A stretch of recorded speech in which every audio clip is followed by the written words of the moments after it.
Assalomu alaykum. Yana bir marta. Hurmatli mehmonlar, tadbirkorlar, ilm ahli. Sizlarni shu zalda shu kunlarda yana issiq kunlarda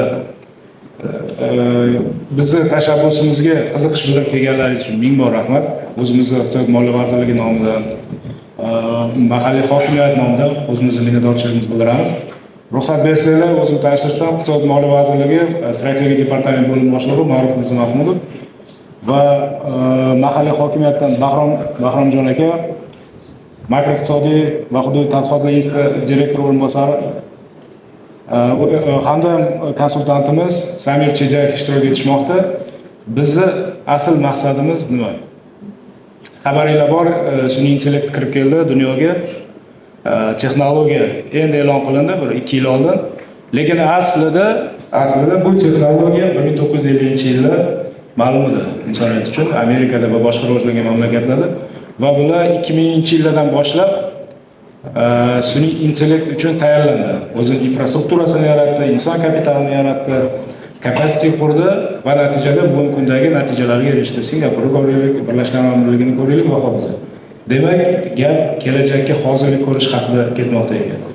Shunday ekan, Iqtisodiyot moliya vazirligi tomonidan yangi kelajak iqtisodiyoti, yangi iqtisodiyot degan tashabbus ilgari surilmoqda va buning uchun juda katta bir Foresight institut yaratiladi. Va mana shu institutni biz yaratishda Birlashgan Arab Amirligida xuddi shu sohada ishlagan 22 yillik innovatsiya va rivojlanish bo'yicha tajribaga ega Microsoft korporatsiyasida innovatsiya lideri hisoblangan, ya'ni innovatsiya bo'yicha zamdirektor va Birlashgan Arab Amirligida hukumat maslahatchisi Samir Chejak taklif qilindilar. Bu kishi 9 dan ortiq kitoblari va 10 dan ortiq davlat mukofotlari hamda patentlariga ega.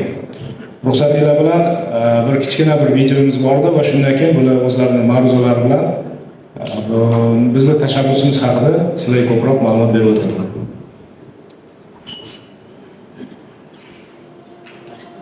The future does not arrive all at once.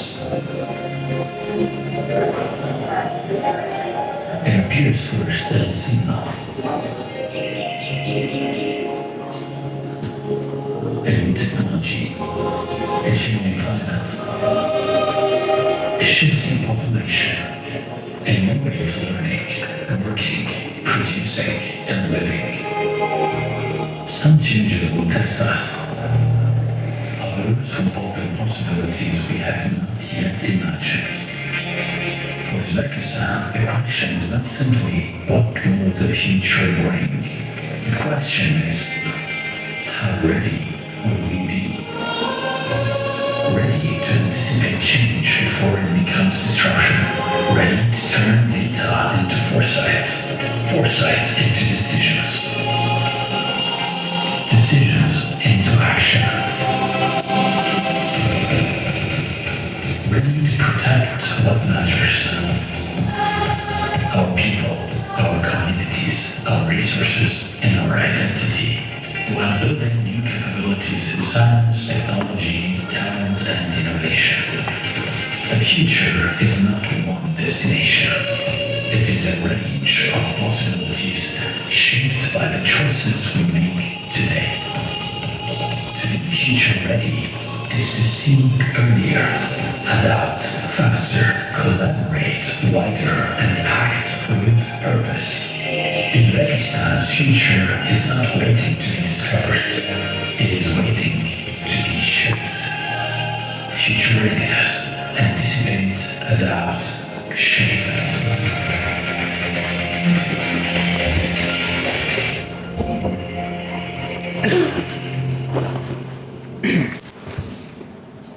Assalamu alaikum.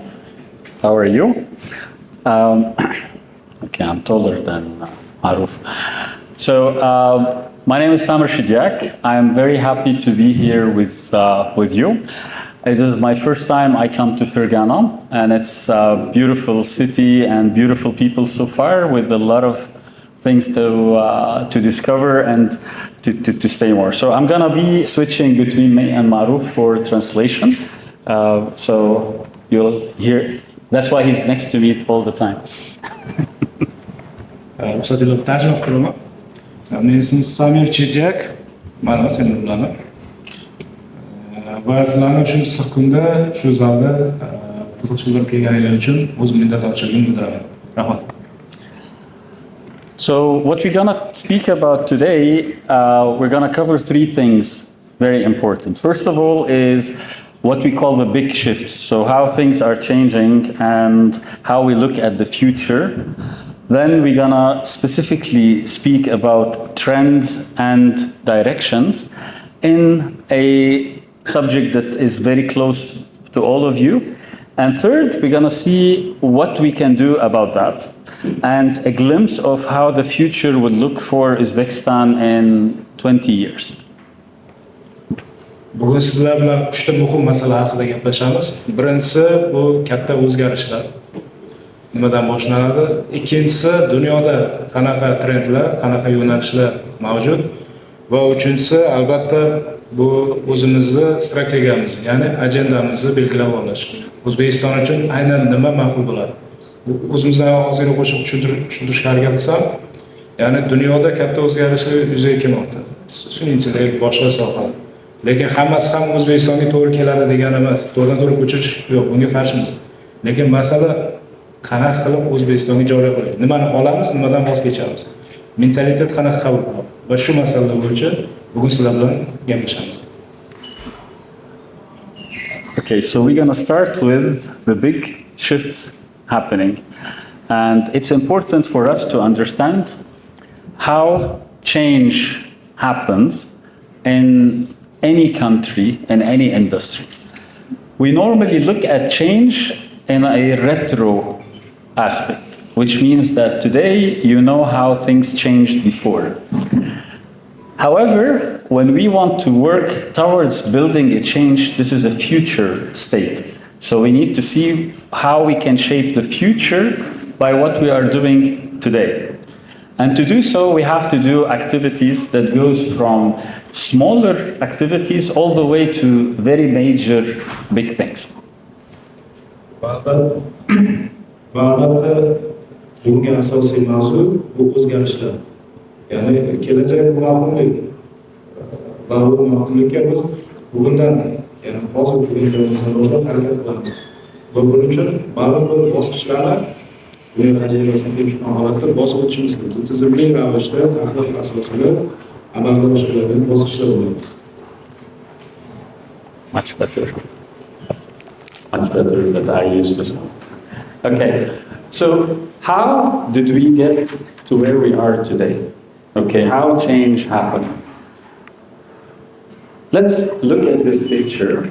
You can see there is a horse on this side and there is a car on the other side. Now, there was a time where all the economy of a city revolved around horses, where they eat, how we transport, etc. Everything in the cities were around horses. When automobile came, then a lot of things changed. New jobs, old jobs disappeared, new things, and our whole life changed. And this is what we call a transformation.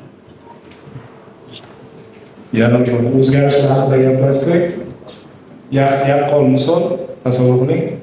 Rasmda bir tarafida ot, bir tarafida mashina. Ya'ni transport vositasi o'zgardi. Avtomobil ixtiro qilingunicha barcha iqtisodiyot infrastrukturasi asosan otlardan iborat edi. Otlar atrofiga qurilgan.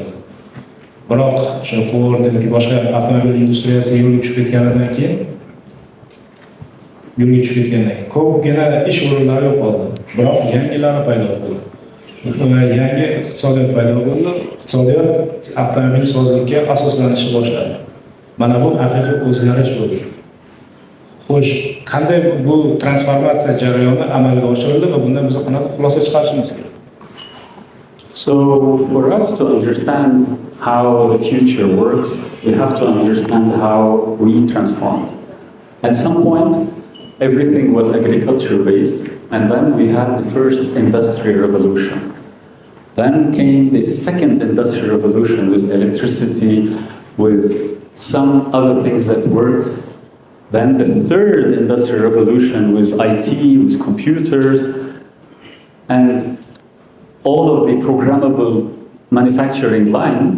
And now we are living in what we call the fourth industrial revolution, which is the age of AI, the age of information, IoTs, and age of all of that.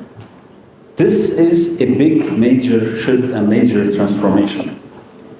Demak, o'zgarish bosqichlari haqida aytdim. O'zgarish qanday sodir bo'ldi?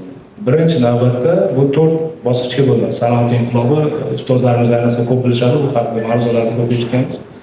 Ya'ni birinchi sanoat inqilobi, steam energy, bug'dan foydalanish o'rgandi. Ikkinchisi, avtomobilsozlik, mashinasozlik, qayta ishlab chiqarish sanoati paydo bo'ldi. Uchinchisi, .com deymiz, ya'ni internet bilan bog'liq bo'lgan texnologiya. O'sha internetli ikkita kompyuter bir-biriga internet orqali bo'lagandan keyin hayot o'zgardi. Yangi xizmat turlari paydo bo'ldi. Va hozir 4-sanoat inqilobida bu sun'iy intellekt, xuddi bizning tabiiy intellektimizga o'xshagan yana bir intellekt paydo bo'ldi. Va oxirgi bosqichi bu agentic AI deymiz, ya'ni sun'iy intellekt agentlarini yaratish. Bugungi kunda oddiy kotib qiladigan ishni endi agentga yuklashi boshlaymiz, bu bilan hayotimiz o'zgarishi boshlaydi. Demak, mana shu bosqichlardan o'tib hayotimiz transformatsiya bo'ldi.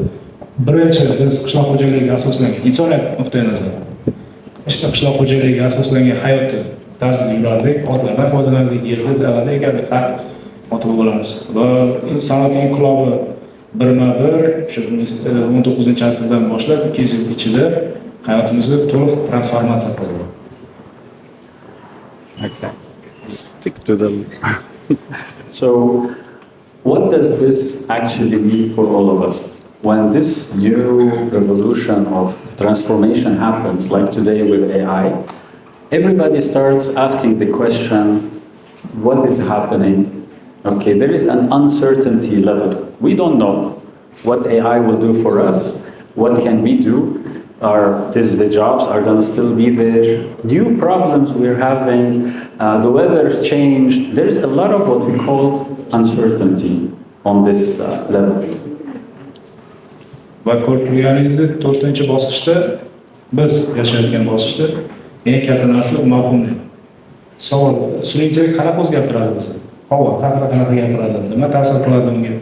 Har bir masala bu mavhum. Xuddi 2-3-sanoat inqilob davrida yashagan insonlar uchun mavhumlik bo'lganda, bu bizning bosqichimizda sun'iy intellekt biz uchun juda katta mavhumlikni yaratadi. So let's take the example of a normal city. So you have a number of cars, and eventually the more cars you have, there will be congestions, there will be accidents, and then there will also, the atmosphere will be different. So when we want to solve such problems, the idea, if we have a lot of traffic, maybe to make the traffic smoother by putting more roads.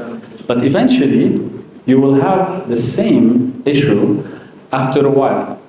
So solving the problem with the same level of thinking, traditional thinking, doesn't always solve the problem on the long run. That's why we have to embrace new types of thinking, new types of problem solving, like, for example, with Uber, with Yandex.Go, with other things. These are new concepts versus let's add more roads and let's add, let's say, more cars, etc. Tasavvur qiling, shahar va o'zida transport juda ko'payib ketdi. Bu transport natijasida tirbandlik oshdi. An'anaviy yo'nalishda agar bu masalani hal qilmoqchi bo'lsak, biz yo'llar sonini ko'paytiramiz. Katta infrastruktura xarajatlarini olib keladi va yana shu muammoga qaytib kelamiz. Demak, bu muammoni biz kam xarajat bilan, aql bilan yaxshiroq hal qilishimiz kerak. Va bunda eng yaxshi bitta yechim, aytaylik, Uber yoki bizda mashhur bo'lgan Yandex. Ya'ni Yandex o'zining onlayn platformasi orqali tirbandliklarda, ya'ni to'g'ri boshqargani sababli sun'iy intellekt yordamida boshqa o'zining platformasida bizdagi tirbandlik masalalarini hal qilishni boshladi. Okay, so here, if you can look, you can now notice that the technology is the first and the highest to change. After the technology change, you find the individuals, you start changing.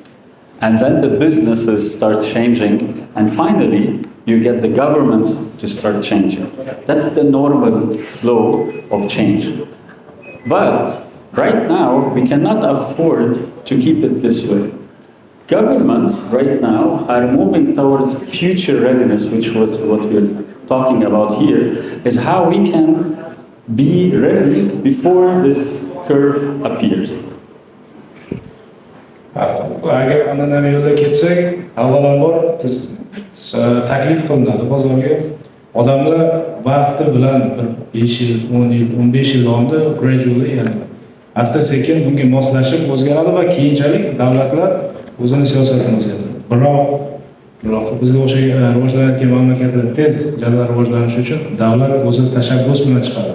Kelajakka hozirlik ko'rish va bugungi mavzuyimiz ham aynan shu. Kelajakka insoniyatni, ya'ni o'zimiz hududimizda yashayotgan fuqarolarni qanaqa qilib tayyorlashimiz kerak.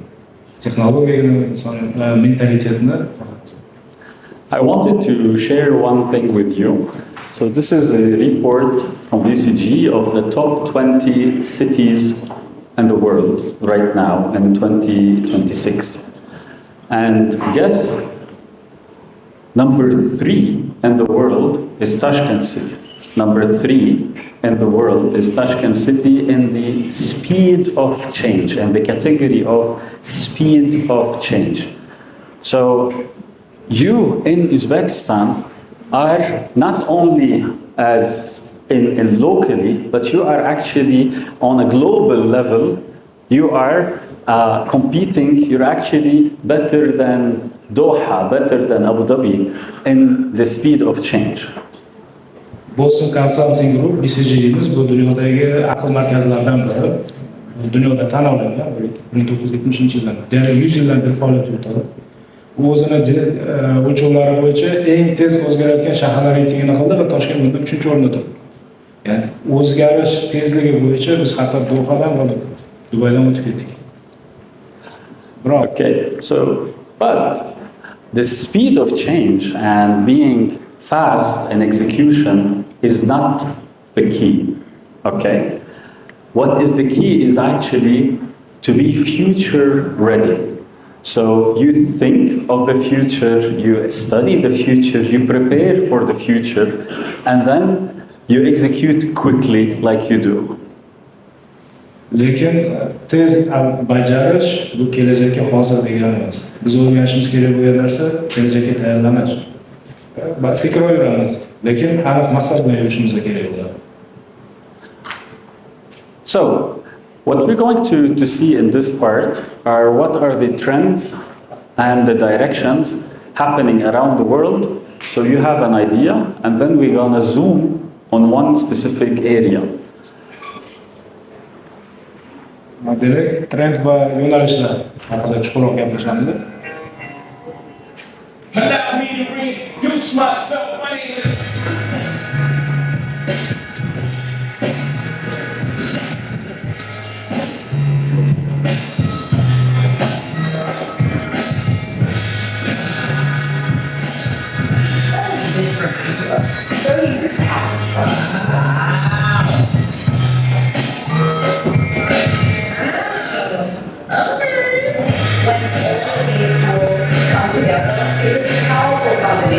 It's a masterpiece. It's an entire suite of different kind of possibilities.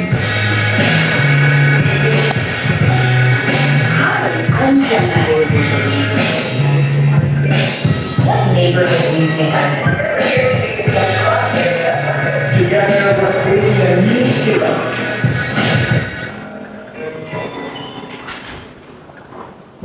So, what are the different big topics that are changing what we are doing today? One of the things that you saw is AI, of course, artificial intelligence. But not only artificial intelligence. So artificial intelligence, robotic is one thing. There is the new advanced materials that we're going to talk about in a bit. Blockchain, there is human enhancements, drones. All of these together, when they talk to each other and we put them together, they form a new reality. And that's what we call the new economy or the fourth industrial revolution. Ko'rib turganingizdek, sun'iy intellekt bu juda katta o'zgarish, lekin sun'iy intellektni o'zi hayotimizni o'zgartirmaydi. Chunki sun'iy intellektdan foydalangan holda boshqa texnologiyalar paydo bo'lishni boshladi. Bu biotexnologiya, sog'liqni saqlash tizimida va dron texnologiyalar va mana shular birgalikda boya aytib o'tgandek, ikkinchi, uchinchi industriyada odamlar aholi yashash tarzi qanchalik o'zgargan bo'lsa, 4-sanoat inqilobida mana shu texnologiyalar orqali bizning hayotimiz o'zgarib ketadi. Va bu mana shu bizda yangi iqtisodiyot degani bo'ladi. So I'm gonna speak about specifically on AI, artificial intelligence. So what we are living in today more is shaped by artificial intelligence. What I liked about artificial intelligence in Fergana is that you have experts who are working with the governor on advising how we can work with AI, and there are some beautiful applications that I've seen so far. But for most of you, just for you to know, AI is not something new. So as a small history of AI, it became in the 1950s, 1950. But in 2021, this is where everybody started hearing more about AI because of ChatGPT, because of the application that's like the Instagram of application of AI. So generative AI is introduced in 2021, but AI has been there from the 50s. And what we are doing right now in 2026, we're living in what we call agentic AI. So it's not just let's generate images, but how we can have AI do a lot of things for us. Sun'iy intellekt haqida Farg'ona viloyatida juda ko'p tashabbuslar amalga oshirildi. Kecha ko'rdik, hokim bilan suhbatda bunga amin bo'ldik, ayniqsa ko'p maslahatlar berildi bu bo'yicha. Lekin sun'iy intellekt bu kecha paydo bo'lgan texnologiya emas. Sun'iy intellekt 1950-yil mavjud, ya'ni o'sha LLM model large language modellarimiz 1950-yil paydo bo'lganda. Biz faqatgina 2021-yil OpenAI yoki shunga o'xshagan kompaniyalar o'zini produktini e'lon qilgandan keyingina qiziqishni boshladi. Va 2026-yilda biz yangi bir eraga o'tamiz. Bu agentlar, sun'iy intellekt agentlari ishga tushirishni boshladi. So what would AI look like when it is integrated in everything that we are doing, especially at work? I'll show you a small video. Demak, sun'iy intellekt bizni ish faoliyatimizga integratsiya bo'lganda nimalarga olib keladi? Buni bir keyingi videoda ko'rib o'tishimiz mumkin.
So, all of what we saw before, what does this mean also for Uzbekistan? So when I started working with the Ministry of Economy and Finance, we were working towards what can the future look for Uzbekistan. And we looked into the different regions, and every region had its own specific areas where we thought these are the big bets and potential areas. And accordingly, we're looking into what we're going to talk about more right now is what is important for Fergana in particular and for the people sitting in this room. Demak, sun'iy intellekt aynan hayotimizni qaysi sohalarga tatbiq qilish bo'yicha biz so'nggi 4-5 oy davomida Iqtisod moliya vazirligi bilan birgalikda ishlamoqdamiz va buning uchun hududlarga bo'lib oldik. Bu har bir hududni o'zini spetsifik rivojlanish yo'nalishlaridan aniqlaydi. Va bugun aynan sizlarni yig'ib, sizlar bilan suhbatlashishimizdan asosiy maqsad aynan Farg'ona uchun sizlar ikkita videoda ko'rgan sun'iy intellekt qudratini deymizmi, kuchini nimalarda ishlatsak, ya'ni sun'iy intellekt o'zi faqat ChatGPTga xabar jo'natib, undan javob olish emas, balki texnologiyaga joriy etish. Va bugungi kundagi dolzarb masala Farg'onada ayni qaysi sohaga biz joriy qiladigan bo'lsak, ko'proq samaraga erishamiz. So, in 2026, what are the big bets for Fergana? So we are all here. Most of you already work in the field of building construction materials, etc. So I want to share with you some of the trends and direction related in this field. So we have around 15 different directions. I'm gonna go slightly on each, but I promise I'll share this content later with you so you can read it further. Va Farg'ona uchun eng maqbul yo'nalishlardan biri qurilish materiallari bozorini rivojlantirish bo'ladi. Dunyo tajribasi bugungi kundagi trendlarni inobatga olgan holatda dunyoda bir 15 ta yo'nalishda qurilish materiallari bozorini tendensiyalar kuzatiladi. Hozir 15 ta yo'nalish haqida qisqa gapirib beramiz va ma'ruzadan so'ng bu prezentatsiyani sizlar bilan bo'lishamiz va bemalol chuqurroq tahlil qilib olish imkoniyatiga ega bo'lasizlar. Okay, so some of these trends are applicable right now. Some of them you already know. Some are more towards the next 3 to 5 years, and some might take longer.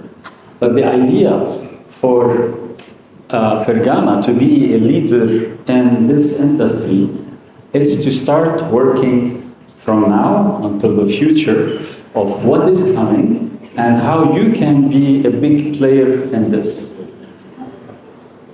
Bu 15 ta yo'nalishda ko'pini bugungi kunda o'zingiz guvoh bo'ldingiz. Ko'pini 3-5 yil davomida, ba'zilarida esa undan uzoqlarda biz amalga oshirishimiz mumkin. Lekin masala, vazifamiz bu barcha o'zgarishlarni bugundan boshlash. Va qaysi sohada biz boshlashimiz kerak bo'ladi. Okay, so the first trend is, I think it would be very, very important if it was applied in this room today. It's called passive cooling. So instead of relying on an active cooling like this machine over there, the air conditioning, the actual material will be preserving, actually it will be reflecting 95% of sun and heat, and it will be preserving the cooling. So in the design of the materials, these are called passive cooling materials. Birinchi sohamiz bu passiv muzlatish, passiv cooling deymiz. Ya'ni konditsioner kuzatib turibmiz, bu aktiv faol muzlatish texnologiyasi hisoblanadi.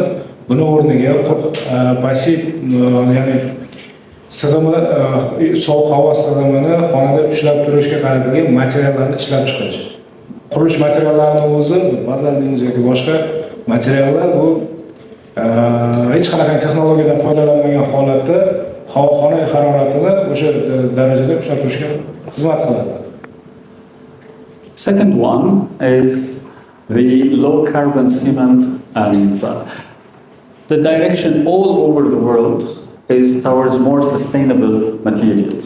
so low carbon, the usage of producing actually the materials should preserve the environment as well. So there is a direction in doing efficient production and doing recycled items, choosing as low as possible carbon that we can have in order to create a more sustainable materials. Va ikkinchi yo'nalishimiz bu kam karbonli, past karbonli mahsulotlar, ya'ni sement va shularni ishlab chiqarishdan iborat bo'ladi. O'sha o'rnakda kichik misol aytib o'taman, bu past karbonli mahsulotlarni ishlab chiqarish o'zimizning mahsulotlarimiz Yevropaga va boshqa mamlakatlarga eksport qilishimizda o'ta ahamiyatli, chunki ularda bugungi kunda karbonga juda katta e'tibor berishadi. Ularda ESG degan tizim bor. Va IFRS eksportchilarimiz, tadbirkorlarimiz qatnashadilar. Ya'ni IFRS bilan hisoblashadi. IFRS 3-borddan ishga tushirdi, bu ham bo'lsa karbonni hisobga olish. Bu degani Yevropadagi bir qaysidir kompaniya aytaylik AES quryapti, bizdan sement xarid qiladigan bo'lsa, uni bu qo'yadigan birinchi talabi bu sement ishlab chiqarish uchun qancha karbon ishlatiladi, ya'ni uglerod ishlatiladi. Agar biz qanchalik kam uglerod ishlatishimizni bersak, tenderga chiqish imkoniyatimiz ham oshadi. Ya'ni nafaqat bu hayotimizga ta'sir qiladi, tabiatga va balki eksportimizga juda katta impuls beradi. Okay, third trend, and this is coming all over the world. So when we are working with construction materials, here it is the construction materials. So instead of everything is new, is actually you are repurposing old buildings. So there is a lot of waste in the construction materials. Here is recycling and circling and doing some adaptive reuse of the materials. So you can think of an old building getting demolished and reuse the materials in something else. So this would create less waste and also it will give life to something new. Va albatta uchinchi yo'nalishimiz qurilish materiallaridan qayta sirkulyar tarzda, ya'ni qayta foydalanish texnologiyasini yo'lga qo'yish bo'ladi. Bitta uy buzamiz, materiallardan xolis bo'lishimiz, balki undan boshqa maqsadlarda ham foydalanadi. Bu dunyo tajribasida ko'p kuzatishimiz mumkin, barasini ko'rib turganinglarda ishlab chiqarishda va boshqa qurilish sohalarida ishlatiladi. Now, this is an interesting trend. So we see the smart house, the smart buildings, in terms of you have this building and then you start adding sensors, you start adding machines to work with an existing building to become a smart building. Here is actually using the building materials, the construction materials, embedded with them sensors. So you have the cement, and within the cement, there are chips to identify this particular wall, to identify things by the building, and with whether it's QR codes, whether it's RFIDs, whether it's sensors, but this is a smart and self-monitoring. So the building itself can actually know if there are cracks happening, if there are things that you need to change. All not from the building, actually coming from the materials themselves. Va to'rtinchi bir qiziq yo'nalish qurilish materiallarini o'zini sensorli ishlab chiqarish.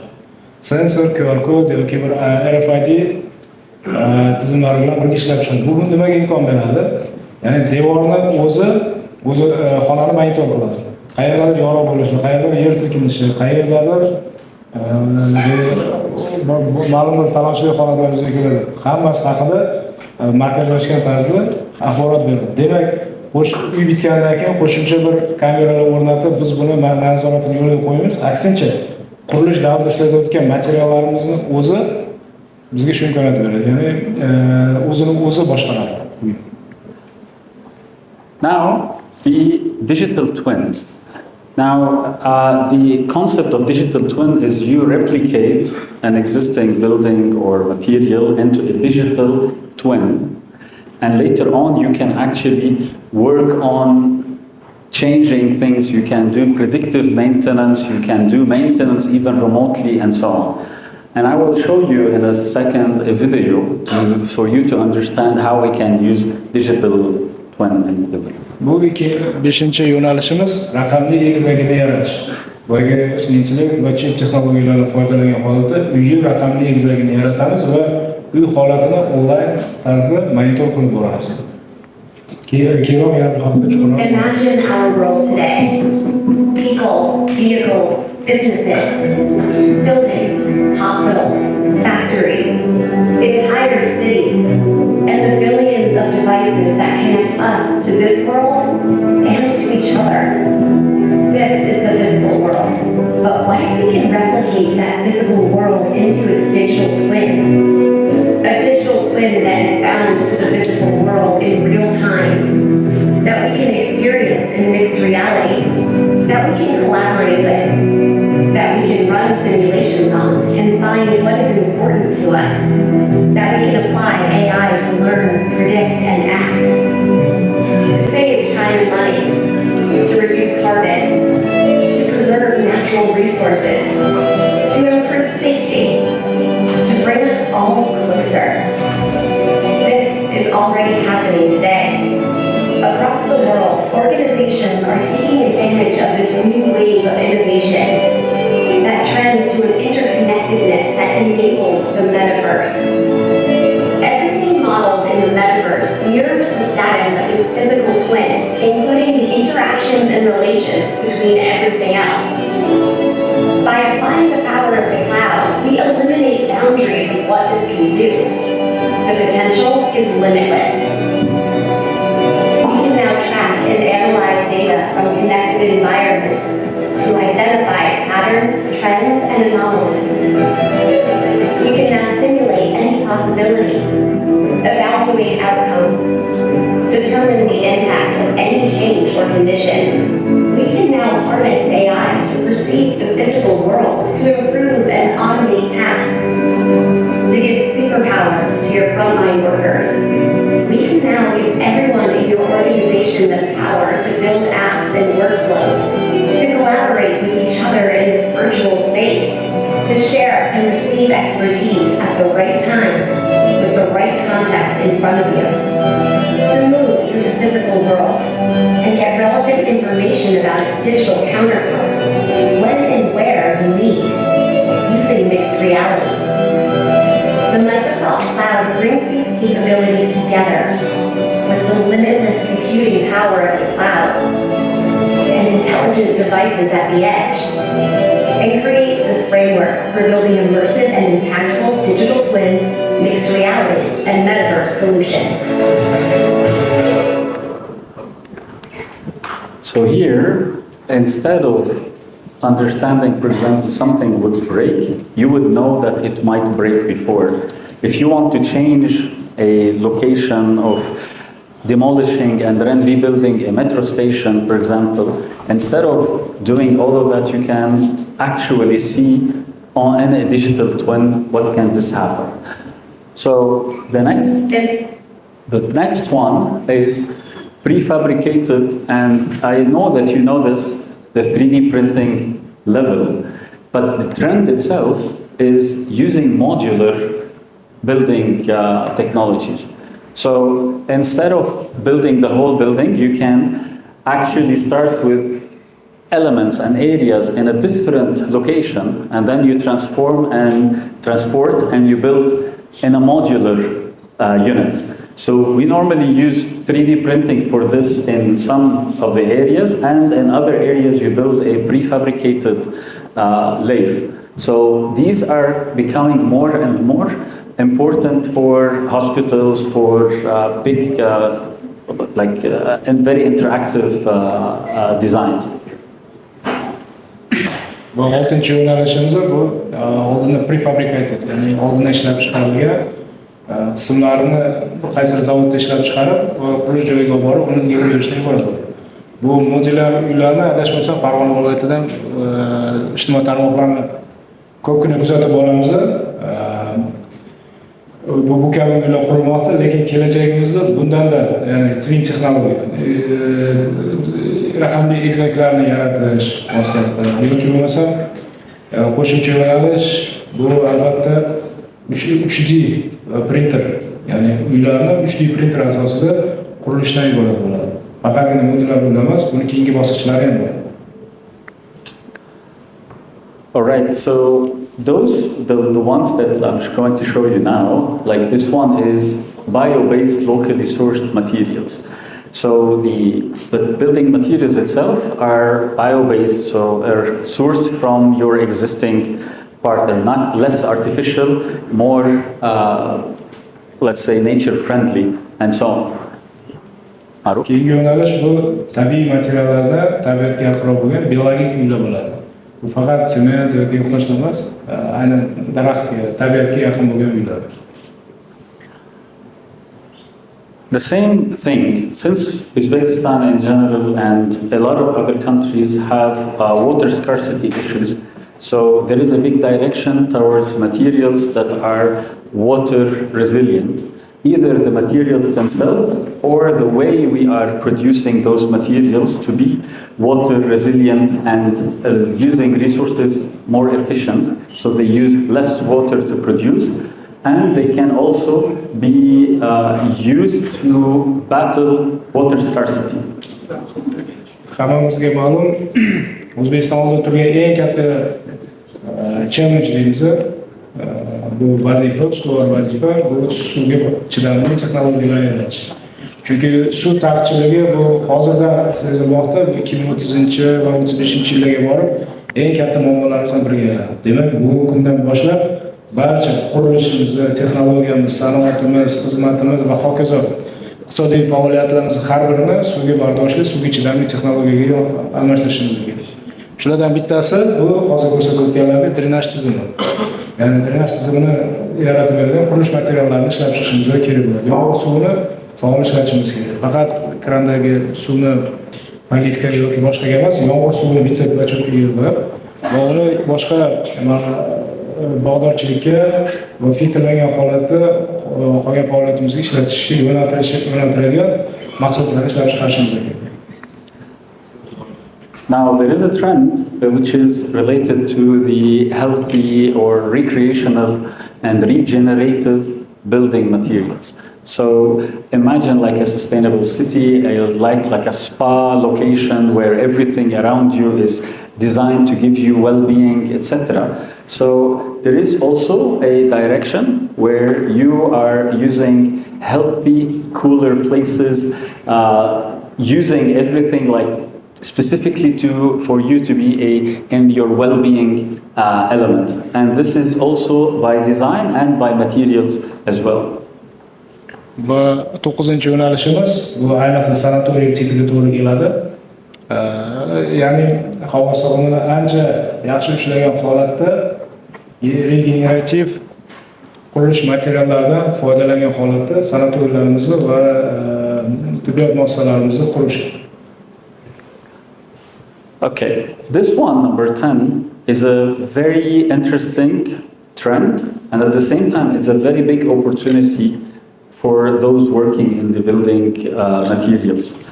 It's called like tracking the materials. Now, we are all hearing there are issues happening in multiple parts of the world, natural disasters, earthquakes, etc.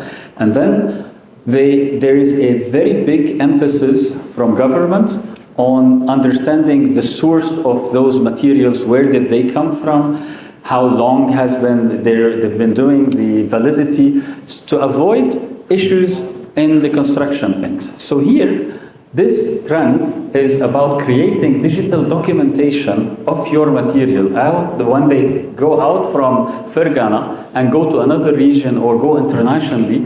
You can keep track, understand how those materials are going, and you can give authenticity for whoever is receiving them, that they are getting the best value and history, etc.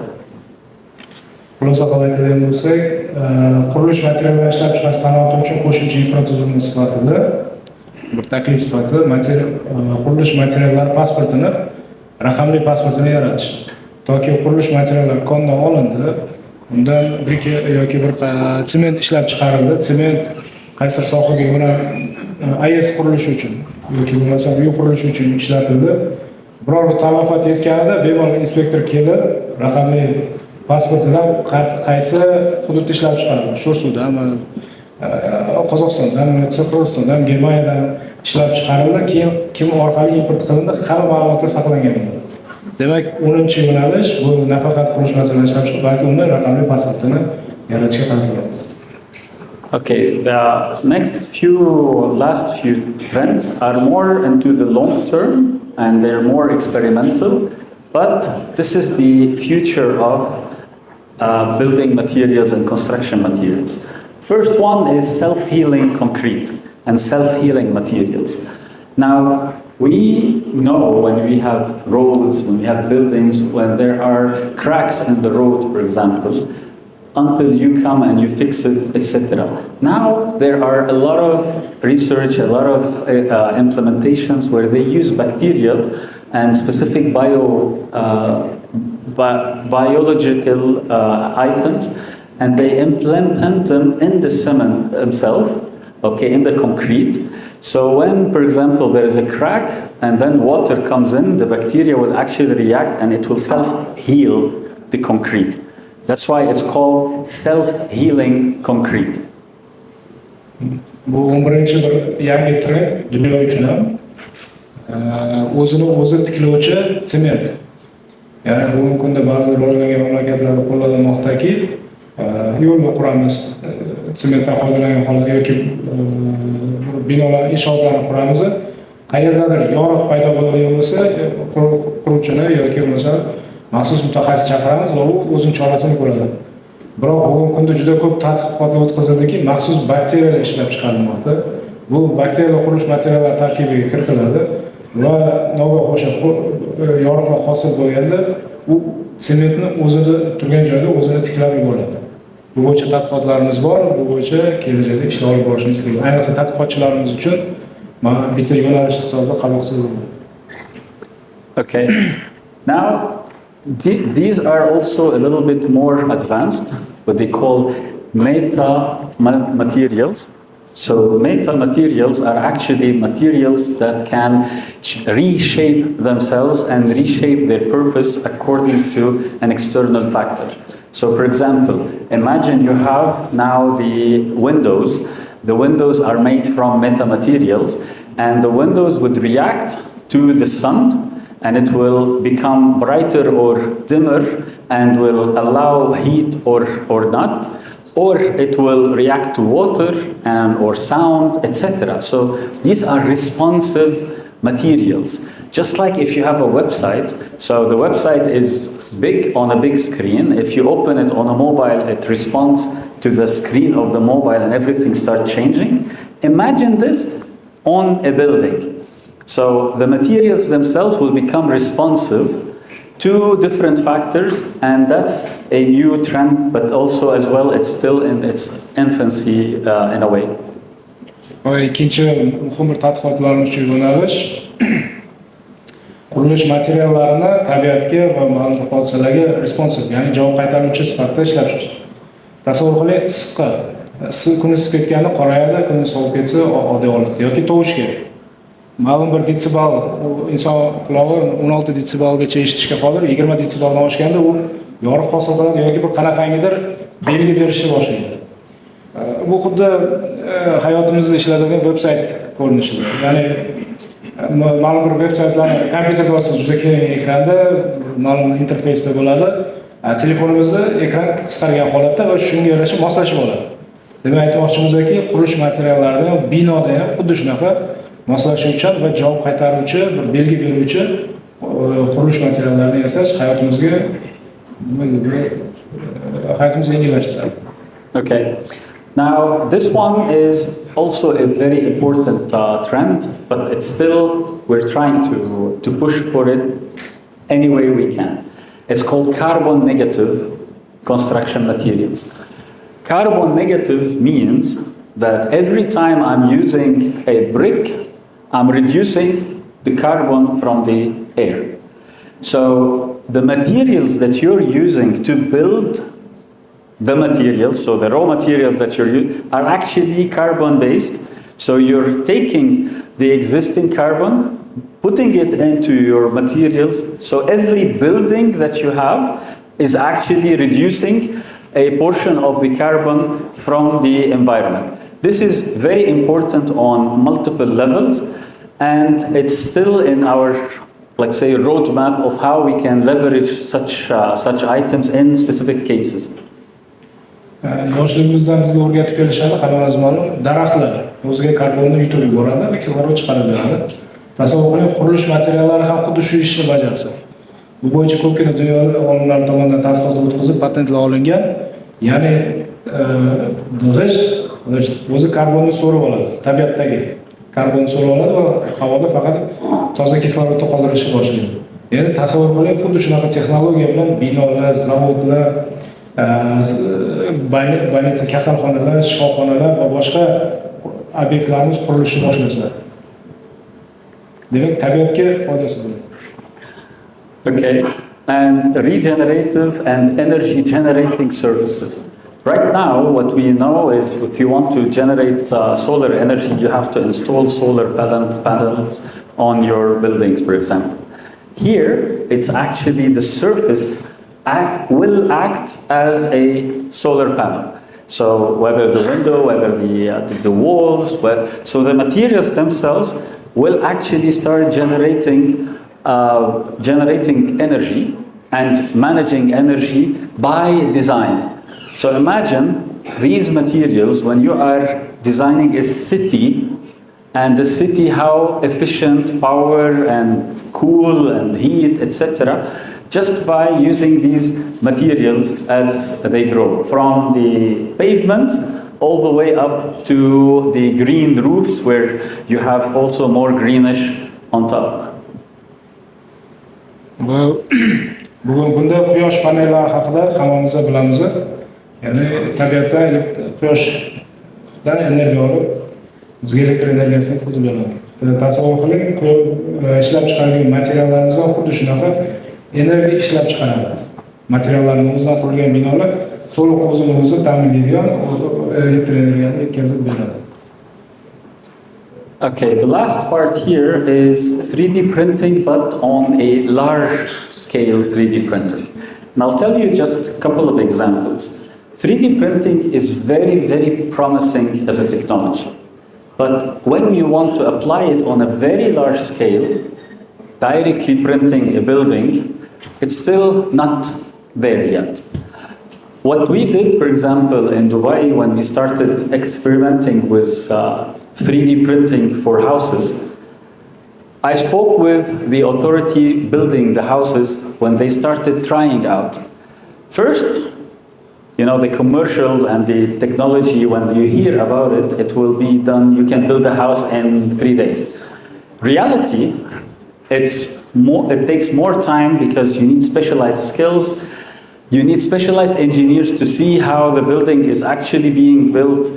So there is a lot of things that this technology is, let's say, working on, and that's why we can start doing smaller scale 3D printing in terms of building, but reaching to the full building or large scale 3D printing is still not there yet, but it is in the roadmap, or how we call it.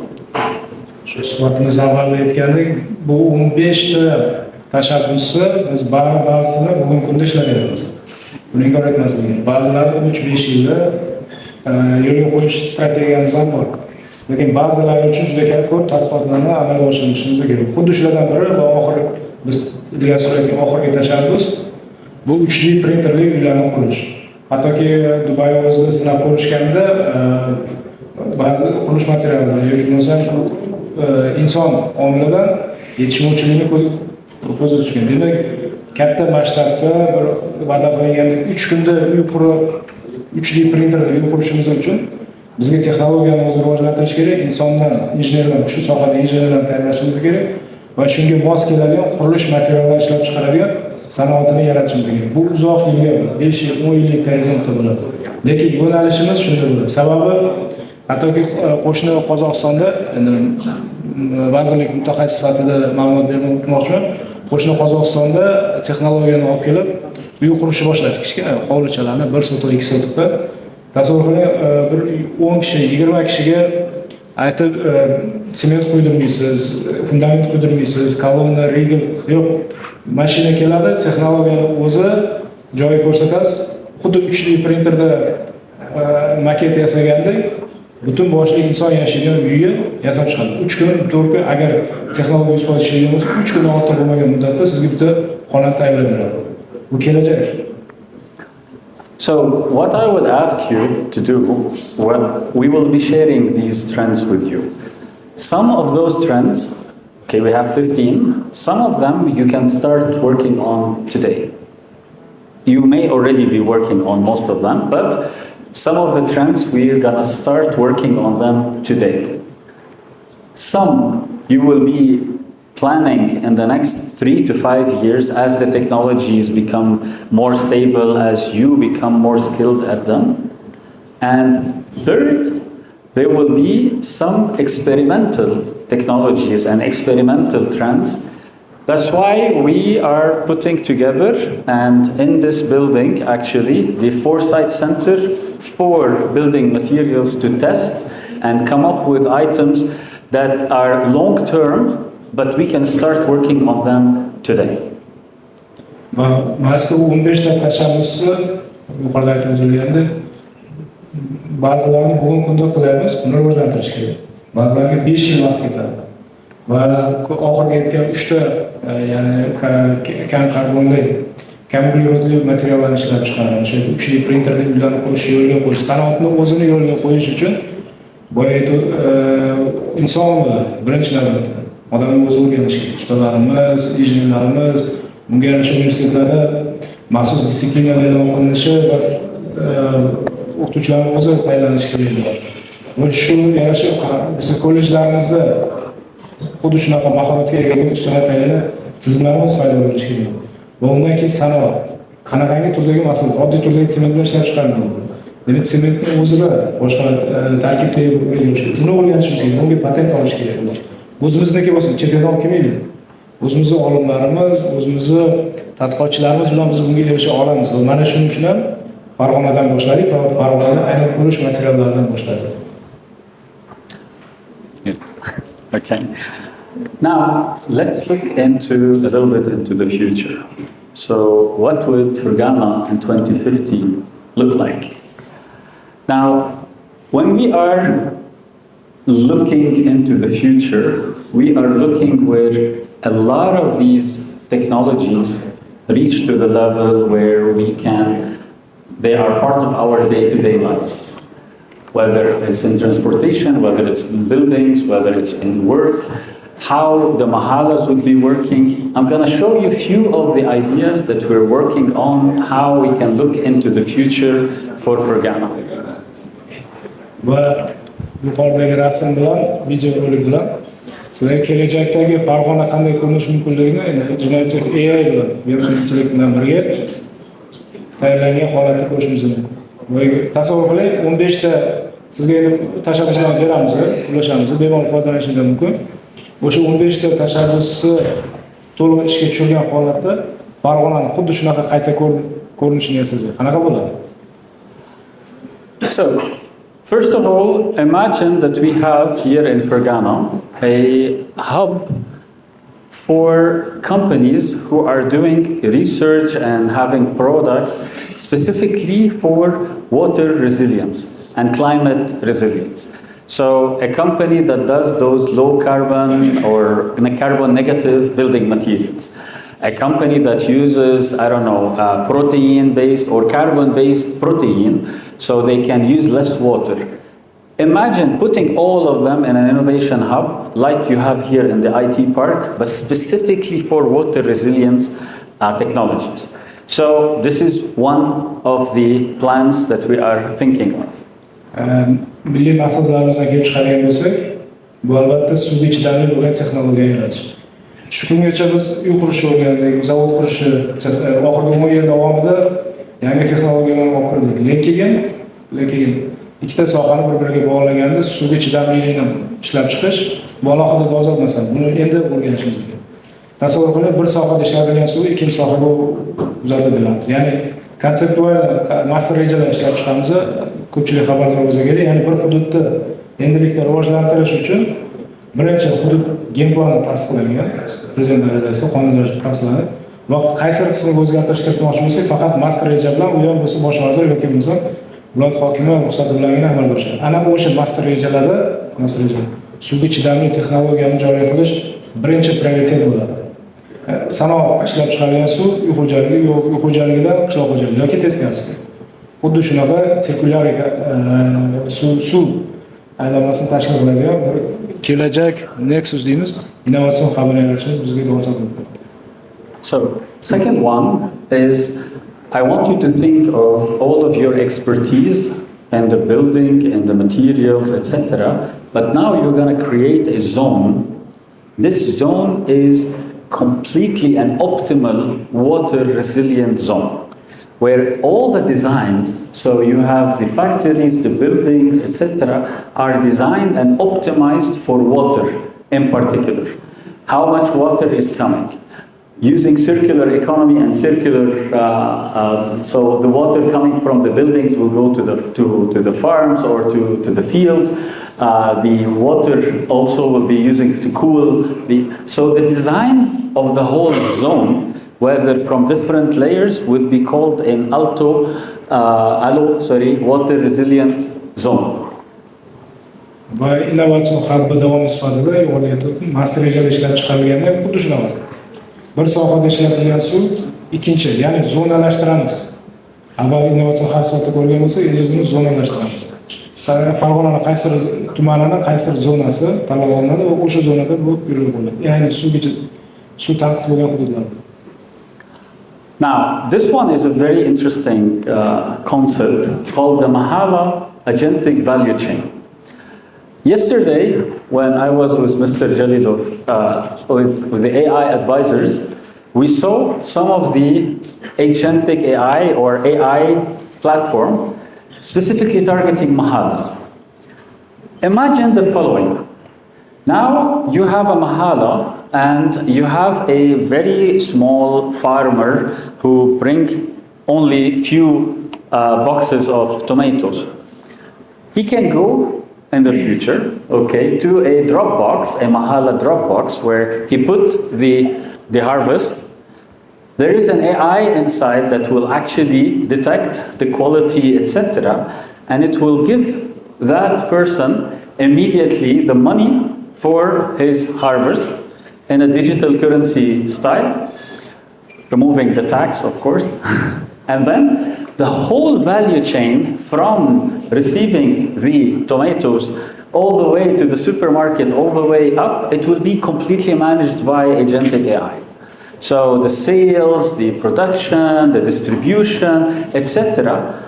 And it will be very, very small and it will be easy in the Mahala level, but it will push and motivate the farmers to actually do more and receive direct funding and so on.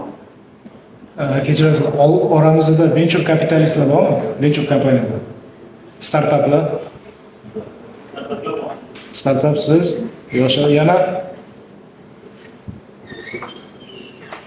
ya'ni startap uchun juda yaxshi bir g'oyani ilgari suryapti. E'tibor bergan bo'lsanglar, tasavvur qilinglar, dala chetlarida katta bochkalar o'rnatiladi.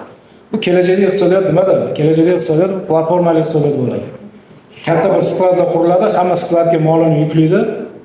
Onlayn platforma bo'ladi. Uzun bu Amazon bir 70 yil oldin buni isbotlab bo'lgan. Amerika yoki eBay yoki bo'lmasa AliExpress Jack Ma bo'ldi. Xuddi shu narsani O'zbekistonda joriy qilamiz. Ya'ni skladlar bo'ladi. Uzun platformasi hozir dunyoda O'zbekistonda 3-o'rindagi eng foydasi eng katta bo'lgan kompaniya. Xuddi shunaqa platformalarda boshqariladi. Endi tasavvur qiling, startaplar. Sklad kichkina skladchalar qurilyapti. Dala chetlariga dehqonlarimiz keldida skladga joylashtirdi. Hech kim inson omili qatnashmaydi. Sun'iy intellektni o'zi platformaga yuklaydi. Daladagi mahsulotlarni, holatini, boshqasini platformadan keyin kimdir xarid qilsa, sun'iy intellektni o'zi logistikaga murojaat qiladi, logistika keladida boyagi joyga masofasiga yetkazib beradi. Ya'ni bunda nima yutadi? O'rtadagi savdogar, yo'q, distribyutor bu dehqondan ko'tarasiga sotib olib, bozorga olib chiqib, kechasi. Bozorga olib chiqib sotish uchun ma'lum bir bozor fizik bir hajmdagi bozorni yaratish, yo'q, unaqangi tartib yo'q bo'ladi. Platformaga o'tib ketamiz. Startaplar uchun juda yaxshi bir g'oya deb o'ylayman. Va kelajagimiz baribir xohlaymizmi yo'qmi shunga qarab ketadi. 5 yil bo'lmasa 6 yil, 6 yil bo'lmasa 10 yilda. Lekin boshqa yo'nalish, chunki dunyoda bo'layotgan o'zgarishlar bizni chetlab o'tib keta olmaydi. Hattoki shu kecha kunduzda Britaniyada haydovchisiz taksilarni joriy qilishdi. Bu shu kecha kunduzda. Endi bu texnologiyani tasavvur qilish mumkin. Okay, last couple of trends just for you to see.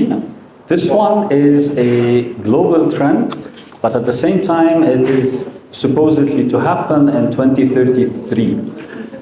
It's about having a living asset. So the house, the building, etc., everything will be actually generating money for the owner, for the platform, etc. Think about the same as everything to the grid. When you get from solar energy and the excess actually goes back to the grid, so you get some sort of return. Think about it with everything in the house and everything in the building. So you can actually build a house or a building or a mall or whatever.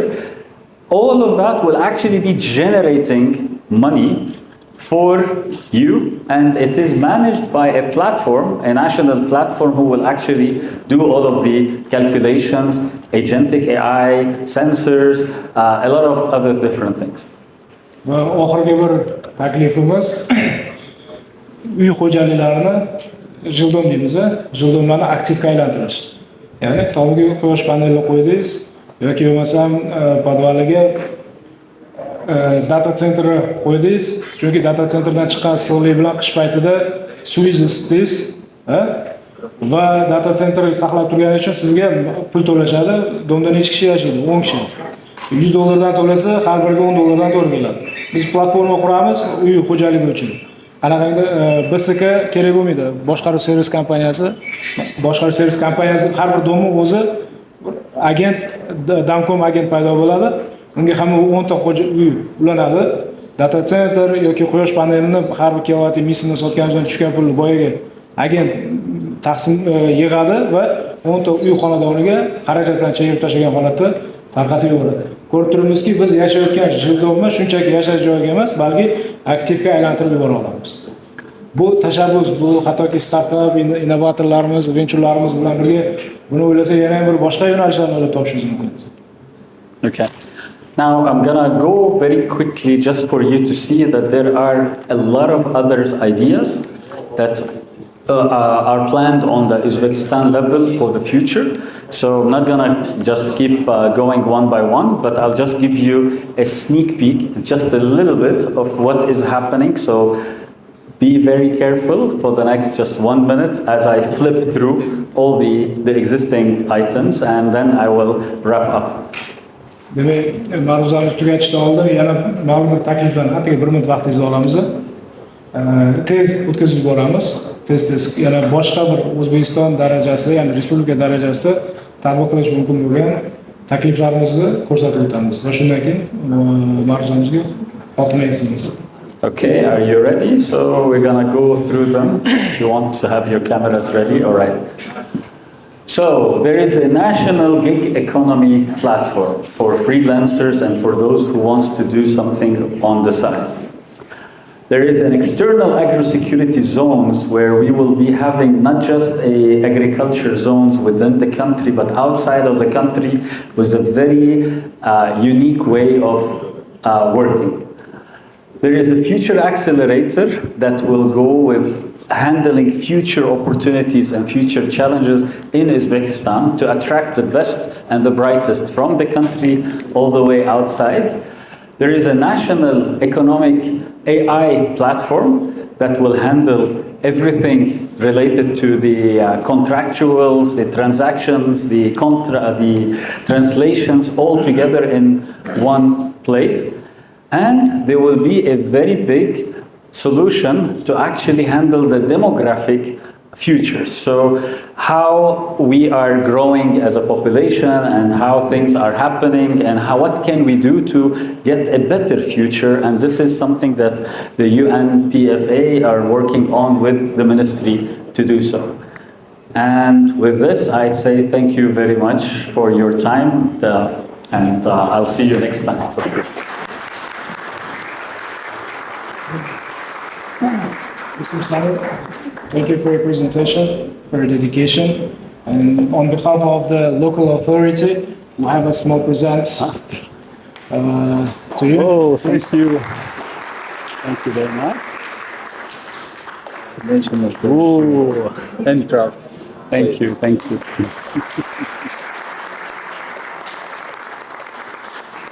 Thank you very much. To remind us when you return. I'll definitely. Yep. Thank you. Thank you very much. Sizlarga ham rahmat. U vaqtinglarni, sabringlarni ayamay bizni tinglagan uchun. Agar kontaktga yozish mumkin, QR kodli kontaktga. ekranda QR kodni skaner qilib olishingiz mumkin. Savol javoblar agar yana bir savolni tug'iladigan bo'lsa, bemalol murojaat qilinglar. Biz bu bo'yicha sizlar bilan ishlashga doimo tayyormiz. Agar ma'ruzachimizga biror savolingiz bo'lsa, bemalol. He has a question. Please. Amal va tarjima qiling.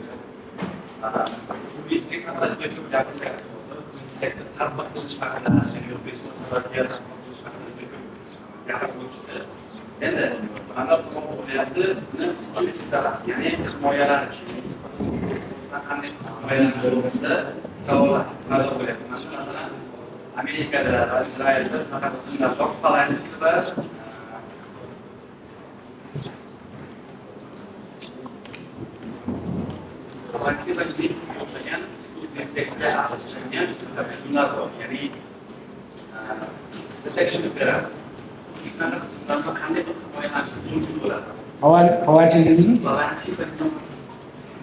His question is about implementing AI in different spheres, including the security issues. For instance, in the US, they have Palantir and Nimbus. Okay. Nimbus systems, they implemented AI in their security issues. And what spheres also you can propose? Okay, this is a very important question.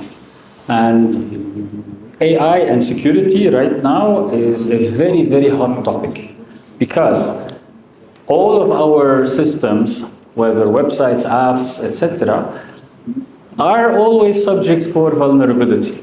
So there are some ways hackers can use them, whether it's your Windows or your Mac or your application or your website. Normal people, normal hackers, etc., are not sometimes capable of finding those things.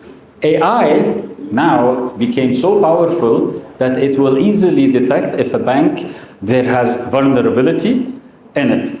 So that's why when you cannot fight a machine checking your, let's say, gaps, etc., you have to have another machine that will actually diagnose. And this is the opportunity right now, specifically with Claude, the latest version of Claude Fable, I think. They are using it before it was out to detect the vulnerability in the government systems and in the banking systems, etc. Then they will roll it out after they fix it. So there is a very big opportunity with AI and security in particular on multiple levels because of everything around it. Xulosa qilib aytadigan bo'lsak, bu nafaqat harbiy sanoatda qo'llashimiz, balki fuqaro xavfsizligi tizimlarida ishlatishimiz muhim. Misol uchun bugungi kunda juda ham avj oldi, kartalarimizdan pullarni yechib olish boshlashdi. Sun'iy intellekt, ayniqsa Fable ishlatib ko'rganlar bormi? Cloudda Fable ishlatib ko'rganlar biladi, qanchalik u mukammal, qanchalik qudratli ekanini. Aytishimiz mumkin, ayni shu LLM modeli bizni tranzaksiyalarimizni monitor qiladigan tizimga o'tkazish. Platforma yarataylikki, ulardan API olamiz boshqa. ularning yordamida tranzaksiyalarimizni vulnerability, ya'ni o'zgaruvchanligini tahlil qilib borib, agar detekt qiladigan bo'lsa, to'g'ridan to'g'ri xavfsizlik tizimlariga nima deydi, xabarnoma jo'natadi. Mana shu yo'nalishda ishlatishimiz ancha samarali bo'ladi deb hisoblaymiz. Rahmat. Keyin ruxsat bersanglar bitta, bu shu bilan bizning tadbirimiz tugamadi. Nimaga? Chunki biz kelajak haqida gaplashdik. Marketplace'lar boshqa ishtirok etishyapti. Ya'ni kim biz construction material, ya'ni qurilish materiallar sohasidagi kelajak haqida gaplashgan bo'lsa, endilikda aynan shu sohada bugungi kunda Xitoy tajribasi. Ya'ni Xitoy dunyodagi eng innovativ mamlakatlardan biri. Ya'ni top deyishimiz ham mumkin. Sababi raqamlashtirishda ham birinchi ilgari surgan mamlakat Xitoy bo'ladi. 1,5 milliard aholisi, juda kam sonli davlat apparati demak boshqara olmadi va bular raqamlashtirishga o'tdi.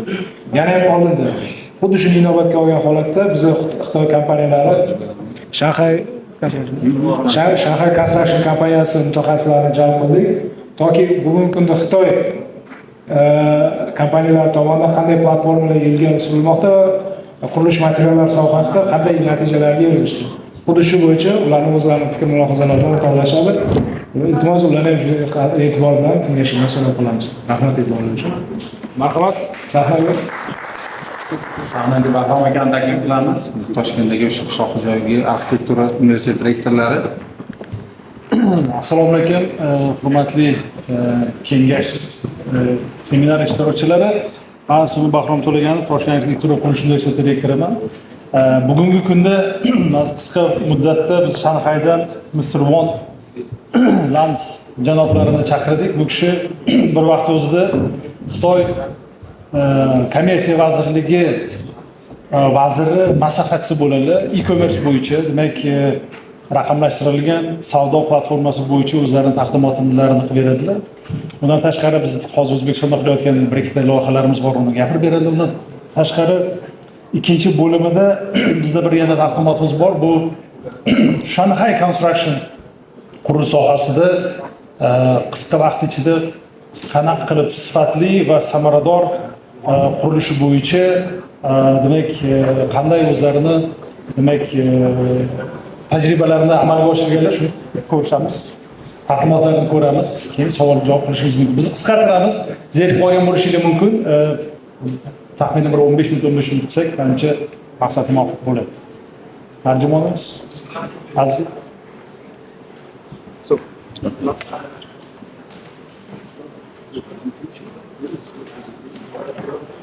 I don't know. Yeah, that. This one. Yeah, this one.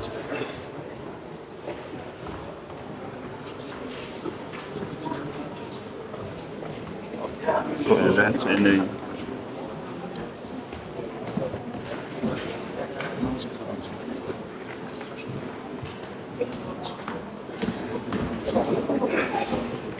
Okay. So, I'm very glad to come here and to share some my experience with e-commerce in China and e-commerce in Uzbekistan. Yeah, this is my second time to come to Fergana and the second time here.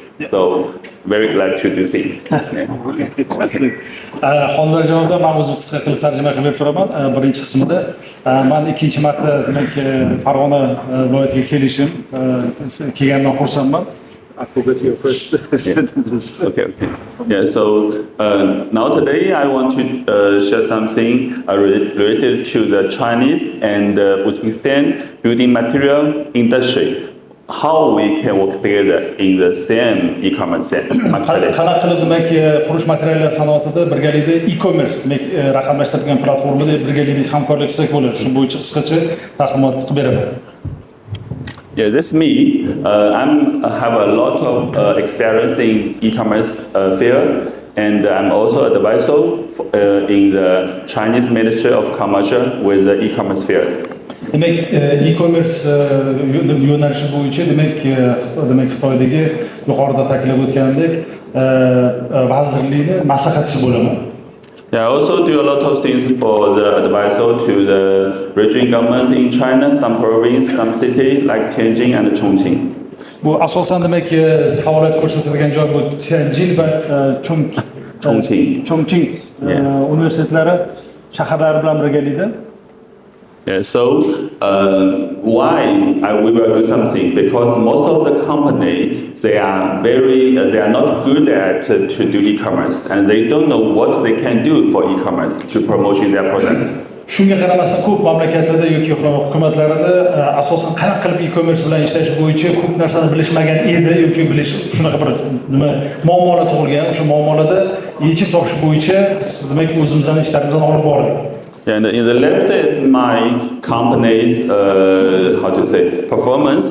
Every year we have about $300 million revenue for sales global, and we also are the top 50 company in China. Yuqorida ko'rib turganinglar, bu nafaqat haligi maslahat berish bo'yicha, undan tashqari o'zlarining kompaniyalari bor. Mana hozir top 50 dan ortiq kompaniyalar o'sha demak platformadan demak joy olgan yoki foydalanishadi. Undan tashqari boshqa yana ko'rsatishlar ko'rsatilgan. Endi biz hozir qisqartiramiz, savol-javob bo'lsa, yana orqada taqdimotdan keyin yana ko'proq gaplashishimiz mumkin. Yeah, in the right hand, that is my I do something work with the manufacturing in China from 2020, and up to last year, their revenue is about more than 800 million RMB. Demak, bularning partnerlari bilan yil davomida 2 million RMB bu yuqorida ko'rsatilgan 1 yil davomida qurish materiallaridan 275 million obrot qiladi. Savdo sotuvdan foydalanishadi. Mana hozir bu tarafda 800 million RMB bo'yicha partnerlarini qiladigan tovar obrot deylik, o'sha platforma orqali. So what we do these things is we are very good collaboration with the local government. We working together. Biz nima sababdan birgalikda hukumat bilan birgalikda hamkorlik qilishimiz bo'yicha qisqacha sizlarga tushuntirib beraman. Yeah, next. Yeah, so I also want to tell you about the history in China. Yeah, you know that in China from 1999 we started to do e-commerce with Alibaba. With Alibaba. 1999. 1999-yil Alibaba bilan birgalikda hamkorlik qilganmiz. And then you know that the SARS come here, like something like COVID-19. You know, every time the virus come here and everybody cannot go out, the e-commerce will develop very fast. 2020 demak o'sha kasallik kelgan paytda, demak pandemiya paytida hamma narsa to'xtaganda e-commerce rivojlana boshladi. Yeah, so after 2000 years, the SARS and the end of the SARS, e-commerce in China developed very fast. And after the COVID-19 in the world, and the world e-commerce are developed very fast. Demak, pandemiya kelgan paytida yanada bu jadallashdi, yanada rivojlanib ketdi, chunki hech kim tashqariga chiqa olmasdi. Demak, o'sha demak onlayn savdoga kerak edi o'sha paytda. You will see this picture is about that the e-commerce is now have almost 30% in the real transaction of the social. Yeah. Demak, yuqorida ko'rib turgan taqdimotda yoki slaydda ko'rib tursanglar bo'ladi. Demak, real jarayonda bo'layotgan ko'rsatkichlar. And most of the company in China do cross-border e-commerce from 2010. Yes. And 15 years ago, and now, even now, every year we have about 60% developer every year. Demak, bu demak birinchi ichki bozor bo'yicha ishlashgan, ikkinchi etapda men yana hozir ko'proq chuqurroq tushuntirib beraman. Demak, eksportga ham ishlash boshlashgan. Cross border demak Xitoy chegarasidan tashqariga. Bu degani hozir Xitoy tajribasini qanaqa qilib demak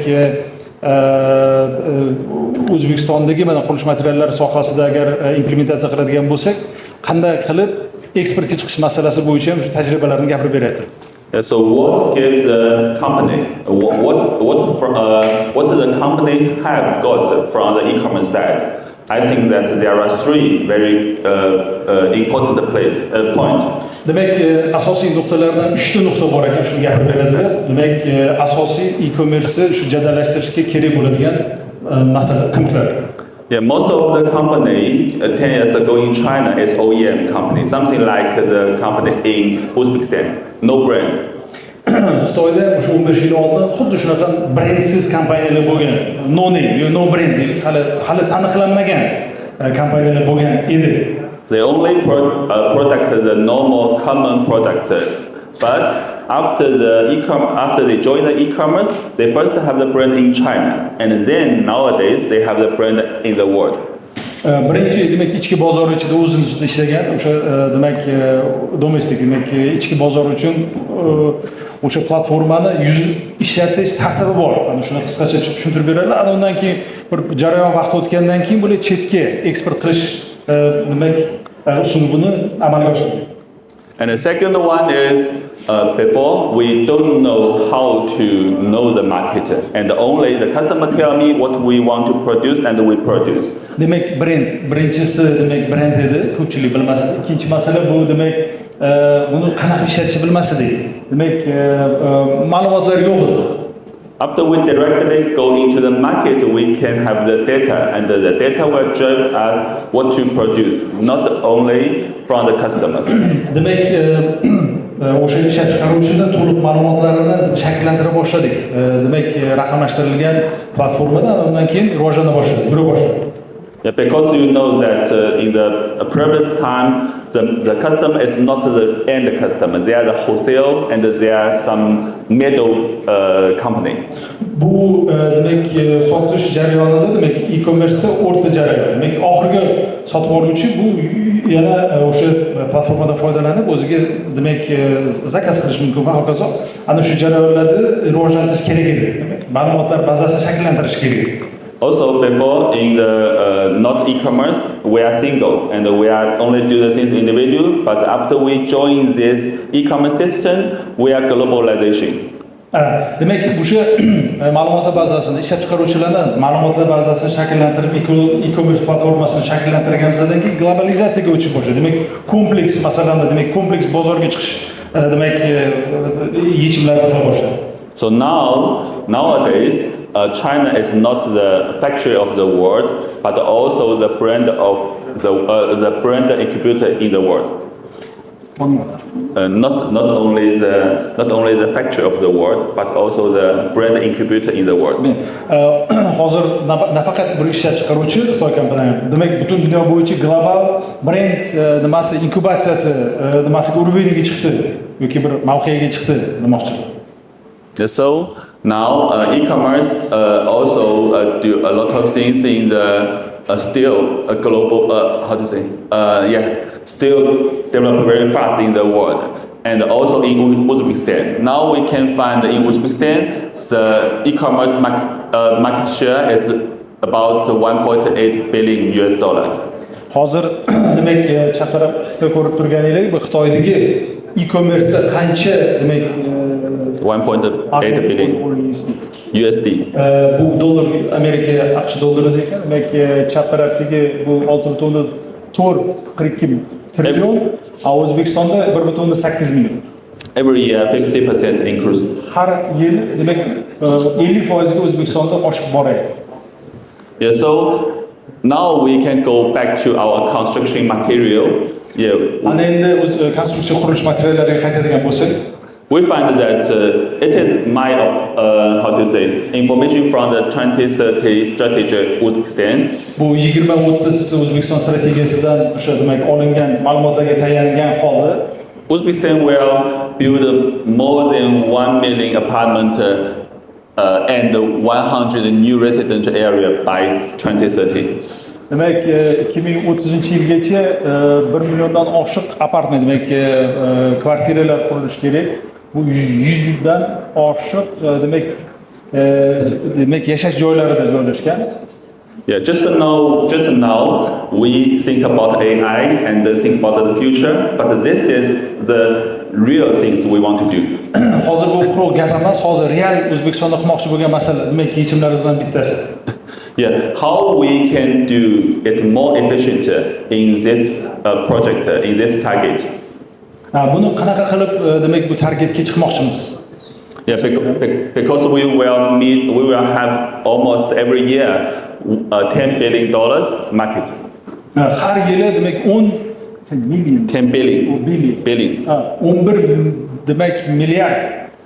Demak bu yo'nalish bo'yicha savdo bor, demak bozor bor demoqchi. Go on. Yeah. So this is our opportunity. Yeah, go on. Go on. Keyingisi. Yeah, so what should we do to have this opportunity? Nima qilishimiz kerak?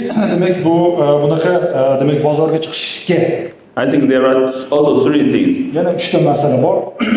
One is to describe your product clearly. Demak, ishlab chiqaruvchiniz yoki demak sizlarni demak mahsulotingizni aniq bir nimaga belgilab olish kerak. The second one is you should innovation rapidly. Demak, bu uni innovatsiyasini Fast. Innovation fast. demak bu demak o'sha mahsulot olib chiqqandan keyin tezroq innovatsiyaga olib chiqadigan qanaqadir jozibadorligi bo'lishi kerak. The third one is you must to think about your customer. Ikkinchisi, uchinchisi demak siz demak oxirgi klientlar bo'yicha uni demak ishlatish yoki u bo'yicha ham o'ylab bosh qotirishingiz kerak. Yeah, so now the first one is to describe your product clearly. That is about not only the topic, but also the picture and the description and also the video. Men hozir qisqacha aytmoqchiman, ko'p nimada mahsulotlarimizda demak qurilish kompaniyalariga borib mana hozir Farg'ona kesimida ko'ryapmiz. Mahsulotni ko'pchilik bilmaydi borligini. Shuning uchun imkon boricha birinchidan chiroyliligini, ichidagi to'liq uni har bitta qurilish materiallarining parametrlarini yuklash kerak. Shu nuqtai nazardan aytyapman. Because the digital information is the only one language in the e-commerce system. E-commerce demak platformasida asosiy tillardan biri bu demak bu ma'lumotlar, suratlar yoki demak o'sha yerga yuklanadigan ma'lumot nimalar bazadan deymiz. Also, the digital information will be the basic material of the AI system. Demak AI bazasida demak eng asosiy ma'lumotlardan biri deb hisoblanadi. Yeah, you know, in China, I'm do some innovation research to do what? If I take picture for one product, the AI can tell me what it is, and give me a very good description. But now, I think AI cannot do these things. Men hozir bitta narsa aytaman. Hozirgi kunda sun'iy intellekt bilan oladigan bo'lsam, suratni taklif berishi mumkin. If we do these things, if we not lazy, we will have opportunity. Agar bu narsani qiladigan bo'lsak, bizda yana imkoniyat yaratiladi. Yeah. The second one is to innovation fast. Yeah. How to do this is because we will know more about the market, what is that, and how many people on the market, what is their requirement. Ko'p masalalarda mana ko'p ishlab chiqaruvchilarimiz bir xil narsani chiqaradi. Bu innovatsiyani tezlashtiradigan jarayonlardan biri kim nima material ishlab chiqaradi. Ishlab chiqaruvchi bozor to'yilganmi, to'yilmaganmi? O'sha narsani ishlab chiqarish maqsadga mantiqi bormi, yo'qmi degan masalalar ham buning ichida demak tahlil qilinadi. And we will immediately to know the voice of the customer. So we must choose innovation to follow their demand requirements. Demak bu o'sha berilgan taklif yoki instruksiya bo'yicha biz uni demak birga eshitishimiz kerak. Demak analiz tahlilini oxirigacha borishimiz kerak. Yeah, so only on the e-commerce marketplace we have some activity. We will collect the data and we can use also AI and to do analyze. Demak bular ma'lumot bu demak boshida aytganimizdek sun'iy intellektni ishlatish mumkin emas yoki tavsiya berilmaydi deganda emas, uni ma'lumoti qanchalik aniqlikligi to'g'risida gapirdik. Ana endi ma'lumotlar bazasi shakllangandan keyin demak biz o'sha tahlil bo'yicha albatta sun'iy intellektni tahlili bo'yicha foydalanishimiz mumkin. Aniq sonlarga asosan. Yeah, yesterday I got some information from Rector Backroom, and I know that a lot of building material company already here in Fergana. Demak biz kecha gaplashgan edik, kelishlardan oldin Farg'ona viloyatida juda ko'p qurilish material ishlab chiqaruvchilari bor. But a lot of company manufacture, they produce the same product. Juda ko'p kompaniyalar bir xil mahsulot chiqaradi, bir-biriga konkurensiya bo'lib qo'yadi. And most of the company they are competitor in their category.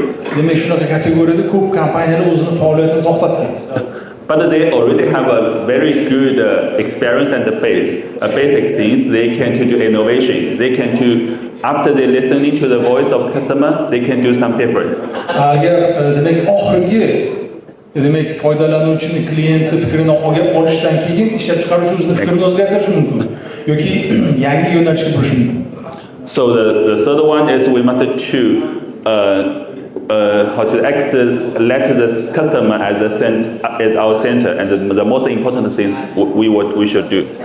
Buni ichidagi demak asosiy narsalarni qilishimiz kerak vazifalardan biri shundan iborat.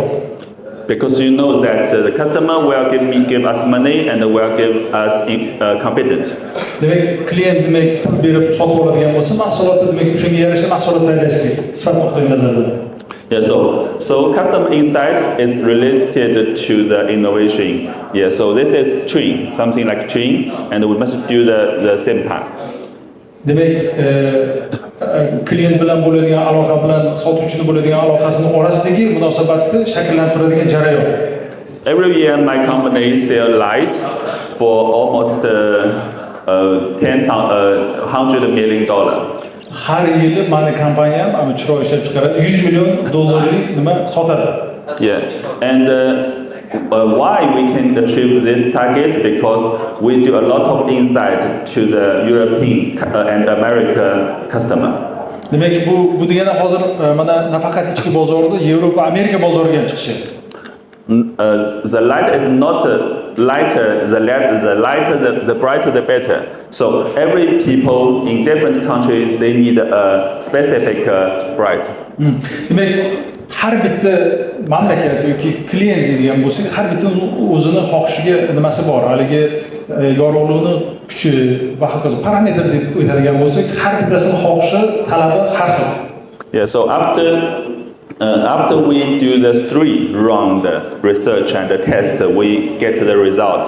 We get the balance of the brightness and the price and their requirements.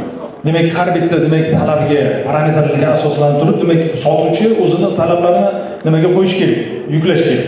Yeah, and in the traditional business, the 3 round will spend 3 years. Every year one round, but in e-commerce side, every year we can do 3 or 4 rounds. Demak, odatda 3 yil kerak bo'ladigan bo'lsa, haligi aylanib kelish uchun. Lekin e-commerce platformasida 1 yilda 3 marta aylantirsa bo'ladi. Yeah, just now the previous speech says that Tashkent and Uzbekistan is the most fast developed country in the world now. Yuqorida aytib o'tildi, Toshkent yoki O'zbekiston juda tez rivojlanayotgan mamlakatlar shahariga yoki mamlakatlar qatoriga qo'shildi. So, use e-commerce and AI is very important things to achieve the target.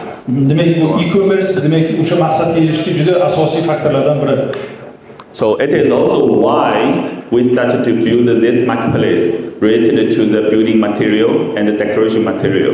Demak, shunga o'xshaganda biz demak O'zbekistonda qildik. Nima uchun biz dekorativ qurish materiallariga shu narsani jalb qilishimiz kerak, ana shuni ko'rsatib bermoqchimiz. Yeah, I think this is the first B2B building material marketplace in the Central Asia. Markaziy Osiyoda birinchi qurish materiallar B2B platformasi.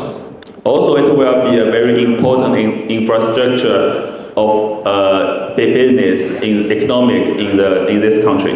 Bu mamlakatda biznes infrastrukturasiga juda ham ta'sir ko'rsatadigan omillar yoki bir platforma desak xato bo'lmaydi. Now, it is the first period of this marketplace, and we want to we plan to collect more than 1,300 product online. Hozir qisqa vaqt ichida biz shu platformaga 1300 ta demak mahsulotlarni qo'shmoqchimiz. After we do some investigate of the local manufacturing of building material, we decided we give the 30% of the amount quantity be the local product. Demak, hozirgi kunda O'zbekistonda ishlab chiqaruvchilarni shu platformaga yuklab, nafaqat ichki bozorga, tashqi bozorga olib chiqish bo'yicha demak nima qilinyapti? Demak, 30% dan yuqorisi o'zi reja bo'yicha kamida O'zbekistonda ishlab chiqaruvchilar bo'lish kerak. But to be honest, if the factor is how to say the category, the local product can cover is less than 20%, but we give the 30% space to the local product. Biz demak demak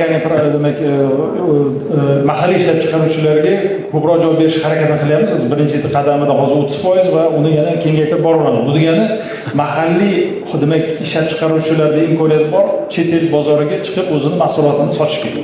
So why do this? Because we want to help the local manufacturing development. Va bir vaqt o'zida mahalliy ishlab chiqaruvchilarga biz yordam beramiz. Demak shu mahsulotlarni o'z demak ishlab chiqarishga, yana rivojlantirishga. And our team are in China. They are choose the very how to say high quality and experienced manufacturer in China side, and they will work with the local product Bularda ham o'sha manufacturer. Xitoydagi o'zini kompaniyani tajribasini O'zbekistondagi ishlab chiqaruvchilar bilan birlashtirib, birgalikda hamkorlik qilishga tayyor. Yeah, all the new material, all the new technique is very good, but we must to have a test Yangi localization. materiallar, uni test qilish kerak. Bu demak juda oson jarayon emas. Bu to'liq hollik buni rivojlantirish bo'yicha biz demak hamkorlik qilamiz, yordam beramiz. Then we can produce locally and the investment to the factory here. Keyin shunchalik agar nima bo'ladigan bo'lsa, investitsiya qilishga ham tayyormiz. Yeah, so now this is a very important thing is in the logic of the marketplace operation. In one subcategory, we only choose one company to collaboration with, not a lot of collaboration in this marketplace. We choose only one in one category.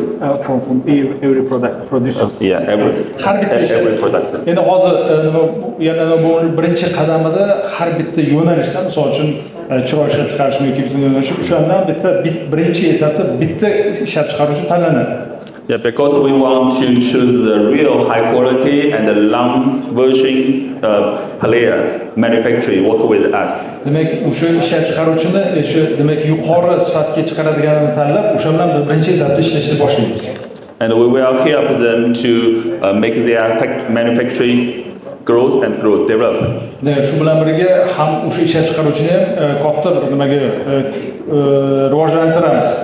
Like if you remember that in the past 6 years, I helped 14 company to achieve every company almost $10 million revenue every year. Oxirgi 14 ta kompaniyada ishlaganimizda 10 milliongacha olib chiqdik. Uni demak tovar oborotini. Yeah, so this is the deadline is this. August 10, before August 10, we will finish the selection of the manufacturing, local manufacturing. Demak, 10-avgustgacha demak aytmoqchilar 2000 dan ortiq kompaniyalarni kechirasizlar o'z demak mahalliy ishlab chiqaruvchilarni yig'moqchimiz, tugatmoqchimiz va bu platformani yurg'izib And we hope to work with us to achieve the revenue this year, before the end of this year, about $2 million. Maqsad yil oxirigacha $2 million nima olgani shu tovar oborotga ko'tarmoqchimiz. Go on. Yeah, go on. Yeah, so what we should do after August 10, because a lot of local construction company and Chinese construction company like China Construction is here, and we will help the material company to contact with them directly. Biz yana harakat qilamiz, nafaqat nima bo'yicha biz o'sha Xitoy kompaniyalari bilan ham aloqaga chiqarib, sizlarni bog'lab beramiz. Bu degani Xitoy ham tayyor O'zbekiston mahsulotlarini sotib olishga. And before this, we will also to help the company, the manufacturer here to do the digital information. Uni nima qilishga, misol uchun o'sha sifatli mahsulot chiqarish uchun demak undan tashqari raqamli ma'lumotlarni yuklashga biz yordam beramiz. And the digital promotion. Va raqamli demak reklama qilishga ham yordam beramiz. Yeah, so I think that what the manufacturer want to do is maybe we remember the previous I said to make the product good and to do innovation and to think the customer is the important. Eng asosiysi demak oxirgi ishlab chiqarish, demak sotib oluvchilarga mahsulotni zo'r, yaxshi ishlab chiqarish uchun sifatli mahsulot chiqarish kerak. Asosiylaridan biri shulardan iborat. Yeah, so now it's our opportunity that we have a 10 billion every year's market, and what we should do is we're going to ready to upload our product into the marketplace. Ana undan keyingi tadbirda demak to'laqonli demak ishlab chiqaruvchilarning mahsulotlarini demak shu marketplace demak raqamli platformaga yuklab bozorga olib chiqamiz. Yeah, so this is about the e-commerce side and about the Shanghai Construction. Yeah. Bu demak e-commerce bo'yicha edi. Agar 5 minut yoki men tarjima bilan qiladigan bo'lsak, 5-10 minut vaqt ajratsanglar, Shanghai Construction kompaniyasi bo'yicha taqdimotni gapirib beramiz. Yeah, okay.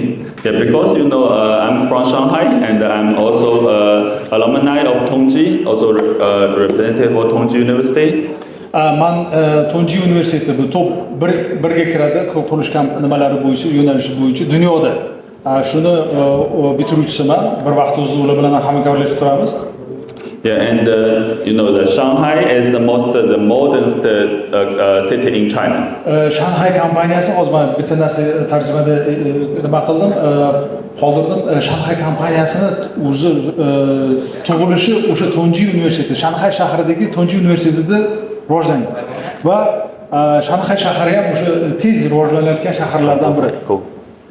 You go, it's okay. Yeah, and yeah, this is the picture, and then we can go through it, and I do some short introduction. This company take the task of almost more than 6% important projects in Shanghai. Shanghai'dagi 60%. demak 60% ish qurilishini demak Shanghai Construction o'zi Shanghai'da qiladi. Yeah, the highest building, Eng yuqori binolar more than 600 meters. 600 metr balandlikdagi binolarni qurgan va boshqalar.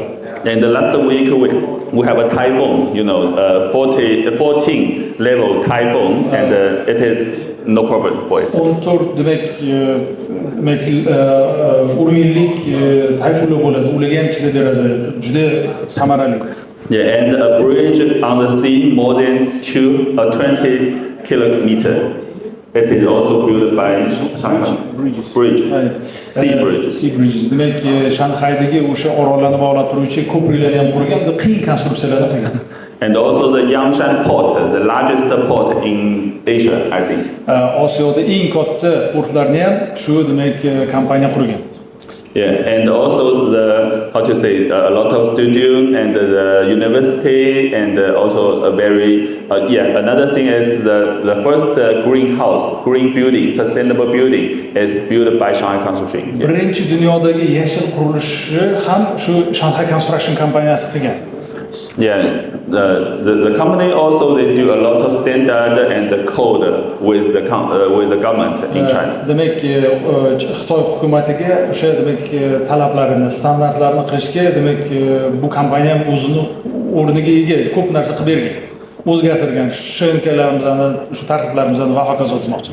Yeah, they also do a lot of things overseas and in different countries. Nafaqat o'sha Xitoy ichida va butun dunyoda, butun jahonda ham juda ko'p ularning demak qurilish ishlanmalari yoki obyektlari bor. Yeah, not only in the developing country but also in European and America. Nafaqat demak Osiyo mamlakatlarida, Yevropa va Amerika mamlakatlarida ham juda ko'p demak qurilish obyektlari bor. Yeah, so I think the company is something like the Shanghai. We are very open and modern. Shanghai kompaniyasi ham ochiq va juda ham shu dolzarb zamonaviy kompaniyalardan biri. Yeah, the 3 high building in Tashkent city is also built by Shanghai Construction. Toshkentda ham demak bank qurilishini, demak yuqori qavatli binoni ham Shanghai Construction qurib bergan. Yeah, and I think that later we will introduce them to come here and give you a real introduction of their company and their experience. Buni sababi bor, men keyinroq tushuntirib beraman nima uchun bu kompaniyani biz taqdimot qilayotganligimizni. Biz demak bugun juda qisqa informatsiya bermoqchimiz. Biz hozir qurilish materiallari bo'yicha Farg'ona viloyati kesimida juda katta bir ishchi guruhi kelgan. Ana shuni misolida biz kelib taqdimotni qilib beryapmiz.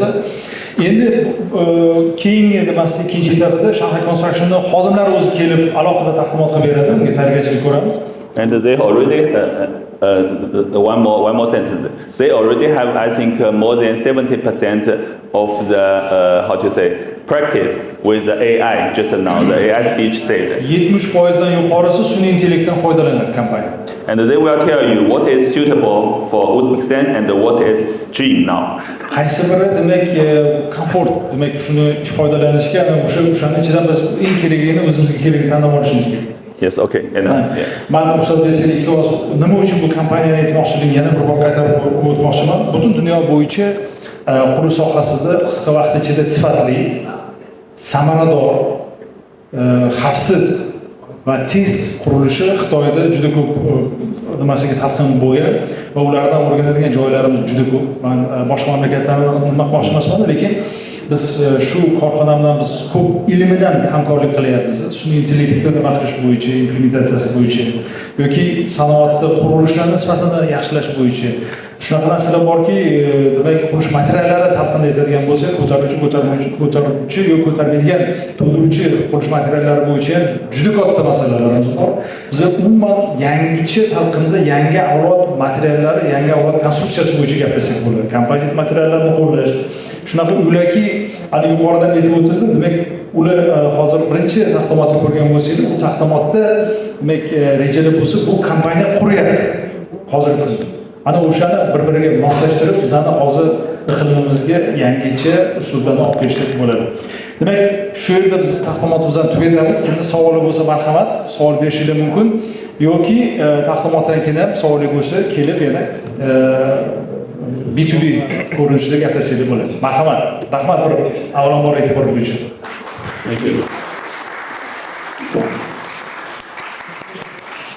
Marhamat, savollar bormi? Bu o'zlaridan iflas buni ishlab chiqaramiz deydi-ku, ishlab chiqaramiz deydi.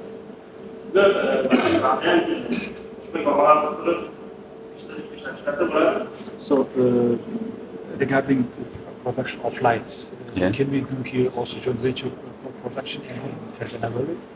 Yes, we already have the idea. Yeah. Bu bor qiziqish bor. Agar qiziquvchilar bo'lsa, ideya bo'yicha ishlasak bo'ladi. Bular bilan hozir yig'ilishdan keyin ko'rishib qolsangiz, gaplashsak bo'ladi. So here is also a factory. Sizda ham ishlab chiqarasizmi? Korxonangiz bormi? Okay, he also produce light, right? No, not yet. Not yet. But he is interested. Okay, okay. Savollar bor, marhamat.